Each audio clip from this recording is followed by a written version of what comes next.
So basically today, I'm the CEO of Radius Online, a founder CEO, Radius Online. So in the US, we're based in Atlanta, Georgia. We represent Car Care Connect. Car Care Connect is actually the #1 automotive marketing digital company in the US. So we develop, that's kind of our niche market. Also, with eDental Image, we are top 5 dental marketing company in the US regarding that. And we're developing apps and solutions as well. So that's basically what I'm going to share with you guys today.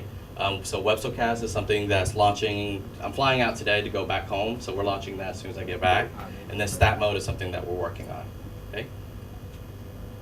So feel free to jump in and ask questions. I hate standing up here just talking. So this is where I was born and raised, Atlanta, Georgia. This is some of our clients. We do websites and really digital marketing for Coca-Cola, Napa Auto Parts, WebMD, BP, MSN, Sprite, Bank of America, Emory. So we do a lot. Been around for about 10 years. Atlanta is awesome because we're home to Georgia Tech. It's one of the top technical schools in the nation. They're actually right across the street from us. So we have students come by, they work with us, they learn from us, they do workshops with us, they get jobs with us. So our team's pretty awesome. We have a lot of things like this. You know, we have ATDC where we coach young entrepreneurs. I'm sitting on the mentoring board there. And it's all about sharing. So, so being part of this, as soon as Kevin told me about it, I was very excited about just helping out any way I can. Because I feel like, young entrepreneurs, I wish I could share some of my mistakes that I've made in my past. Atlanta Tech Village is huge. It's actually the southeast largest technology space in the U.S. So it's actually my friend's place. About 2 years ago, he built a company called Pardot, and he sold it for $100 million. And after he sold it to ExactTarget, 6 months later, ExactTarget sold their company to Salesforce for $3 billion. So what's great about David is that he actually invested back that money into the community and bought a building to dedicate for technology startups in the community. And he has all his fancy cars. He has the McLaren, Porsche, and all these fancy cars, Tesla. And what he does is anybody that does really well, you can borrow his car anytime. That's kind of entrepreneurship that we want to see happen over here in Vietnam as well. See, we can flip some Vietnamese people here and it looks just like this, right? So that's what goes on in Atlanta. This is part of our team. As you can see, this is actually on top of our office. We have the whole Atlanta skyline. You can see Coca-Cola headquarters there. We have AT&T, we have Bank of America, SunTrust, all that. And that's actually on top of our office. Anybody ever visit, please feel free to stop by. This is some of our, we couldn't fit everyone in, so we just did a couple shots. This is our other team members. I think most proud thing about being an entrepreneur for me is about developing a company culture, right? Creating a fun, awesome environment. And with that said, for me, it's just, being a business owner is really, really tough. It just sucks, right? It's just very, very difficult. But if you focus on building an awesome team, a fun environment where you guys come in, you guys love being there, it makes my job easier, right? But also what we're able to do is recruit the most smartest and most talented people in the world. So that's what we focus on. This is some of our people from Georgia Tech, that work with us. They just surprise all of us with cupcakes. Here we did even like a lunch. Everyone brought in a mui mong and Mongol. Most people brought in, turkey, ham, steak, things like that. And we have Kevin in here. He brought in bánh bèo and bánh mộc lọc, So we had to share that. So we share everything. So that's our office. So today my job is to talk about the process of exploring potential customers and developing products based on customers. So for me, being an entrepreneur, how do you explore opportunity, right? I mean, that's just, to me, it's tough. I don't know if you can explore opportunity. I think what you have to do is really have it in your mindset, right? Because I feel like there's opportunities every single day. Everywhere you go, there's an opportunity. Sitting in this room, there's an opportunity. Going to an event's opportunity. Being in class, opportunity. Going down the road, in Vietnam, right? This is an opportunity. This is a mess. Anybody ever notice the cable networking on the street? Doesn't even make any sense, right? This right here. It's a guy holding a bamboo ladder, holding someone, right? To me, this is an opportunity. If you're an entrepreneur, you should see this as an opportunity, right? This is the solution. Color coding the cables, cleaning it up, right? But for me, an opportunity is an opportunity, but what you have to do to be successful is to understand there's an opportunity and to be the best at fixing that opportunity. That's what it's all about, right? Because everyone, like even Facebook, Google, were they the first? They weren't the first, but what they were the best at it. Simply the best at it. That's what you have to do. You can come in here and you can create all this and that, your product. You might be smart, you might be very unique. That product might be the only one that ever exists out there, but it doesn't mean you're gonna be successful at it. What you have to focus on is being the best at it, okay? Sometimes you can copy stuff, right? You can copy stuff. Facebook copied Zynga, all that, right? MySpace. But what they did was become the best at it, okay? So focus on being the best whatever you do. So this is $1 million idea, by the way. Anybody want to take that? You're free to take it, okay? Fix the cable system. It needs it. It doesn't make any sense. So I'll just share with you guys what we do. You know, for as far as in our Car Connect division, we manage around 15,000 websites across the U.S. So this is for the biggest franchises, Napa Auto Parts, which is a Fortune 250. So with us, we deal with a lot of stress, a lot of situations. Okay.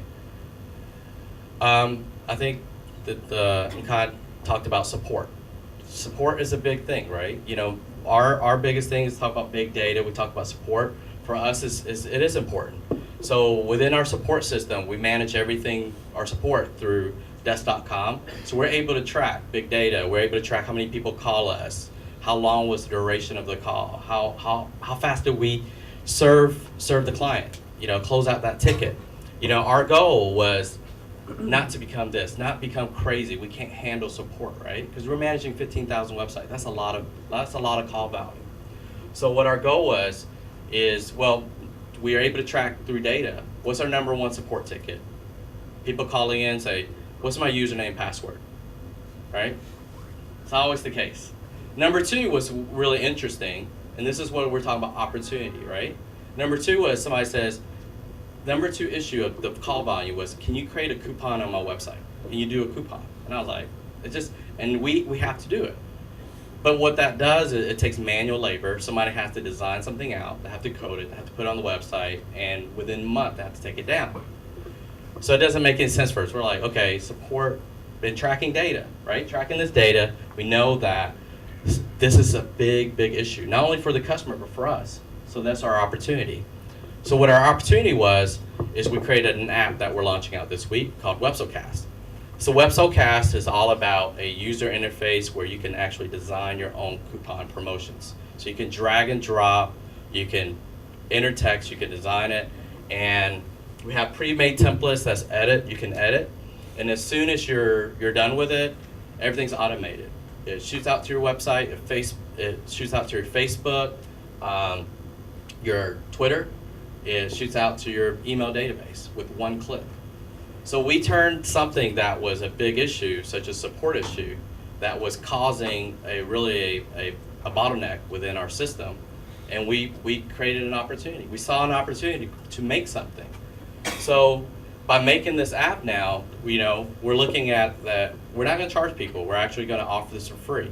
And the reason we see another opportunity is if we offer this for free, that can be potential leads for our sales team, right? So sometimes an app doesn't mean it has to be about making money right away, okay? It could be something that can nurture and make your business even bigger, okay?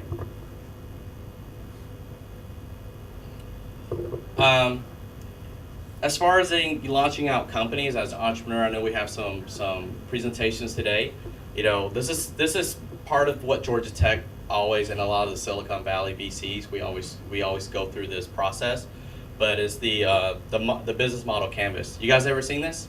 You guys go through it? Okay, great. See, Vietnam's 3 steps ahead. But this is even the kids at Georgia Tech. This is what they're learning. Every Every entrepreneur that goes through any workshops in the States has to go through this right here, okay? So there's a lot of information that you guys are using already. So, you have to identify key partners, activities, resources, value propositions, right? Customer relationship, channels, segments, cost structure, revenue streams. So it's the breakdown of your idea, because every entrepreneur has this awesome idea. But the thing is most of the time you're a coder, you're a business guy, but you really have to break everything down, And what we always do at our team is talk about failure. I think we presented at we were at a part of the 100 top CEOs the other day here in Vietnam. No? Yeah, we were here, and we were helping with the kids. And one of the top questions was, what's the hardest part about being a CEO? And and one of the things they were telling all the kids where they're like, can you teach all the kids how to avoid failure? And for me, honestly, it's completely different in our company. We actually embrace failure. And so when I said that, they're all stunned. They're like, what, you want to fail? I was like, absolutely. Because what we do, instead of like pointing fingers at people in our company and sit there and say, you can't fail, don't mess up, right? I built this awesome company. I'm gonna hire you as a manager. You come into our office, don't fail. Don't mess up. But if you say that, if I tell you not to mess up, what do? You always follow the rules, right? And if you follow the rules, you'll never be creative. You never think outside the box. You never make a big change within our company. You never make our company grow, because what you're doing is you're becoming a manager. And that's what we want, okay? So part of the entrepreneurship, to me as a startup, it is different. We have to think differently. We have to think differently from Coca-Cola, right? Because Coca-Cola does, I think, $30-40 billion a year. If you do that much money, guess what? Don't mess that up, right? But for us, because we have to grow, we have to think differently as entrepreneurs, okay? Nothing to lose. I'm sorry? We have nothing to lose. Yeah, exactly. Nothing to lose. But biggest thing is, I thought this quote was pretty awesome. It's just like, be like water, right? Everybody know Bruce Lee. So empty your mind, be formless, shapeless, like water. If you put water into a cup, it becomes a cup. Put it into a bottle, it becomes the bottle. You put it in a teapot, it becomes a teapot. Now water can flow, or if you crash, be water, my friend. That's Bruce Lee. But what I think that means, even for an entrepreneur, it means being flexible. Knowing when to pivot, okay? Because you're gonna present today, and everyone's gonna say it's an awesome product, this and that. But once you start going out and trying to sell it to people, guess what? People are gonna slam their door in your face. They're gonna say, no, this sucks. I'm not gonna pay for this, right? This is a cute product. I'm not gonna pay for it, okay? So what do you have to do? Do you scratch it? No, you change things up. You gotta flex, right? You gotta be flexible. You can't just hang on to something and work on it for a year, 2 years, and you finally launch it out, and you find out that no one even likes this idea, okay? So always challenge yourself, figure it out, okay? So even within WebsoCast that we're building, our whole idea is, the way we're marketing for our company is affiliate marketing, referrals. We focus on a lot of referrals, call blasts. We do free website health checks. We do tons of webinars, social, SEO, landing pages.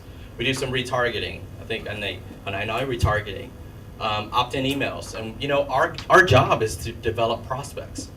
Within prospects, that's how we nurture and we market and we develop a sales system. So sometimes building an app doesn't mean we're going to go viral. We're going to be the next Flappy Bird. Sometimes it's not. If it does, great. I'll take the money, right? I'll take the fame too.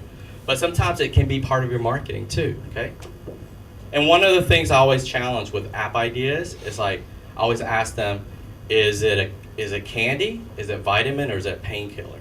Okay? That means, is it a feature? And what I see a lot when people have ideas for applications is that it's just a feature of something. No one's ever going to pay you for that, right? But a feature can be okay. But what you develop is, when you focus on developing an app, is you have to figure out, is it something people would die for, right? Will it change people's lives? So think about that when you focus on your application. Okay. Sales fix everything. For me, I come from a sales background, so I worked for a major company that did sales for 6 years before I started my company. But this is true. This is Guy Kawasaki's quote. But sales do fix everything, and that's one thing. As if you're a coder, if you're just an entrepreneur, that sales is the most difficult part. Like in our company, we focus 60% on sales and marketing, 20% on building applications or technology, and 20% on operations, right? Because sales does everything. Sales buys you time. When you screw up, sales will give you another chance. If your application doesn't work, the beta version was crashed, sales will give you another chance for that, okay? With sales, if you're selling already, you need money, you need VC money. If you're already selling, they'll give you more money, okay? So sales will do everything. So one of the things as an entrepreneur, learn sales, okay? Don't be scared. Learn to speak. Learn to knock on doors, okay? Learn sales process, sales techniques. But for me, honestly, everything matters. The thing is no two stories the same. I can't sit here and tell you how you're going to launch out your company, how you should do things. The reality is everything matters. You should learn everything. Learn support, how to make raving fans, right? You have to learn sales, you have to learn marketing, you have to learn how to code, you have to learn, that's just being an entrepreneur, right? If you can't afford to hire one person, you have to step in and do their job. You can't just wait for funding. There's no such thing. Even in the States right now, VCs, if your company has no chance to become $100 million, you're not gonna get VC funding. That's just the reality, okay? So you have to make it on your own, okay? What was that? WhatsApp guy, got turned down by Facebook and Twitter, right? Yeah. And here he is selling his company back to Facebook for $19 billion. That's not too bad, right? It's a good story, okay? But the challenge is being an entrepreneur, for me, is probably the hardest thing you'll ever do in your whole life. To me, is the equivalent of climbing Mount Everest, okay? I've always kind of compared it.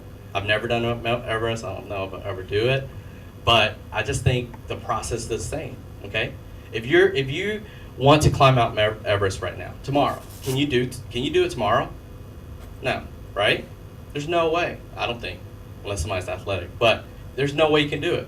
But what you do is you train. You have to train, right? You have to practice. You have to get going.